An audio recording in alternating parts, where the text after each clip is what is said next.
mga kamote. So ito yung pang-apat na rematch namin. Basta tandaan nyo lang, ilabas nyo ng maaga yung mga pyesa ninyo. Tapos nag-castling kagad. Yan. So ilabas kagad yung mga pyesa, castling kagad. Yan lang. Yan. Pagka ganyan, capturein na kagad natin. Yan. So pilitin nyo lang mailabas lahat ng mga pyesa nyo sa umpisa. Yan lang. So bantayan. Kapag ka may ina-attack yung kalaban, bantayan. So huwag kayong papalugi kahit na isang pawn lang yan. Wag na wag kayong magbibigay kahit na isang pawn lang. Yan. Kasi kapag ka nagbigay kayo ng mga libre na mga pyesa o pawn, so madali na yung laban kapag ka sa kalaban, kapag ka nagbigay kayo ng mga libre na mga pyesa. Kasi kadalasan kung sino yung may pinakamaraming pyesa, siya kadalasan yung nananalo. Yan. Kaya yun yung iiwasan ninyo, magbigay ng mga libre na mga pyesa. Yan. Tapos kailangan lahat ng pyesa nyo connected. Yan. Connected, lahat nababantayan dapat. Lahat ng pyesa para kapag ka may inatake, pwedeng makabalik o makadepensa yung isa ninyong pyesa. Ang balak capturein, dito tayo kunwari ka-capture. Yan, checkmate yung karga natin. Kapag ka bumara to, dun naman tayo mag-check. Diba? Checkmate pa din yan. Yan, kasi yung pinaka the best na depensa daw, atake. Yan, so checkmate. Yan, so rematch ulit natin. Ayan, so pumayag ulit sa rematch. So yan, so labas lang yung mga pyesa, pilitin mailabas lahat ng pyesa, tapos mag-castling ka agad. Ayan, so ilabas lahat ng pyesa, tapos mag-castling ka agad. So ang mga pyesa na unahin yung ilabas dun sa king side. Yan, kasi dito pinakamabilis mag-castling. Yan. Kaya kapag ka mag-develop kayo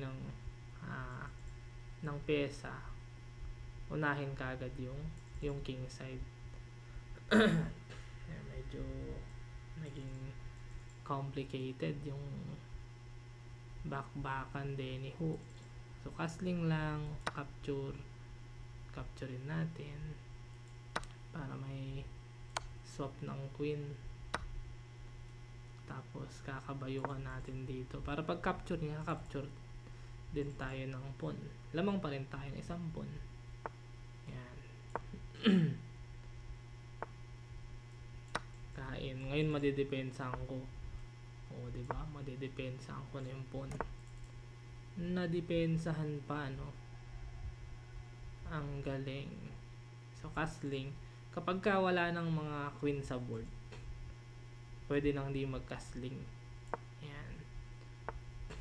Basta pagka wala ng queen, tandaan nyo lang yun, kapag ka wala ng queen, pwede nang di mag-castling.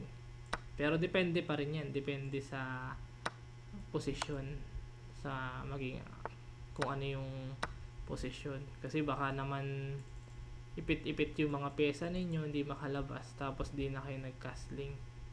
Yan. Depende ito, laging depende yan sa posisyon. Yan, kasi baka biglang ganun, pigilan natin yung pag-advance ng mga pyesa ng kalaban. Pagka lamang, ipalit. Yan. Yan yung idea kapag kalamang daw ipalit. Ayun lang, na-check tayo dun. Takihin kaya natin to. Nakalimutan natin, kaibigan. Bumagsak tuloy itong isang pawn. So may check ba siya? So dito mo tayo. Mali. Takin nga lang natin. Gaganon yan eh. Bantayan syempre. Capture equal. Mali. May equal, ikakapturein lang eh. Ayan. So gawin natin, atakin mo natin to. Ayan. Para kasi baka biglang capturein. Capture tapos biglang ilabas ito. Ayan, kasi naka-align. Ayan, iwasan nyo rin kapag ka nagtatapat-tapat naman yung pyesa ng kalaban ninyo. Ayan, pilitin nyo lang maipalit. Palit lang ng mga pyesa kapag ka lamang. Ang lamang natin dito, hindi yung dami ng pyesa, kundi yung kalidad ng pyesa. Ayan, yung rook, mas malakas yan sa bishop kabayo. Ayan, mas malakas yung rook sa bishop kabayo, kaya ipalit ninyo yung ipalit ninyo kapag kalamang ipalit. Ayan, bishop laban sa bishop, equal lang yan. Ayan, pero yung rook laban sa bishop, mas malakas ang rook sa bishop. Ayan.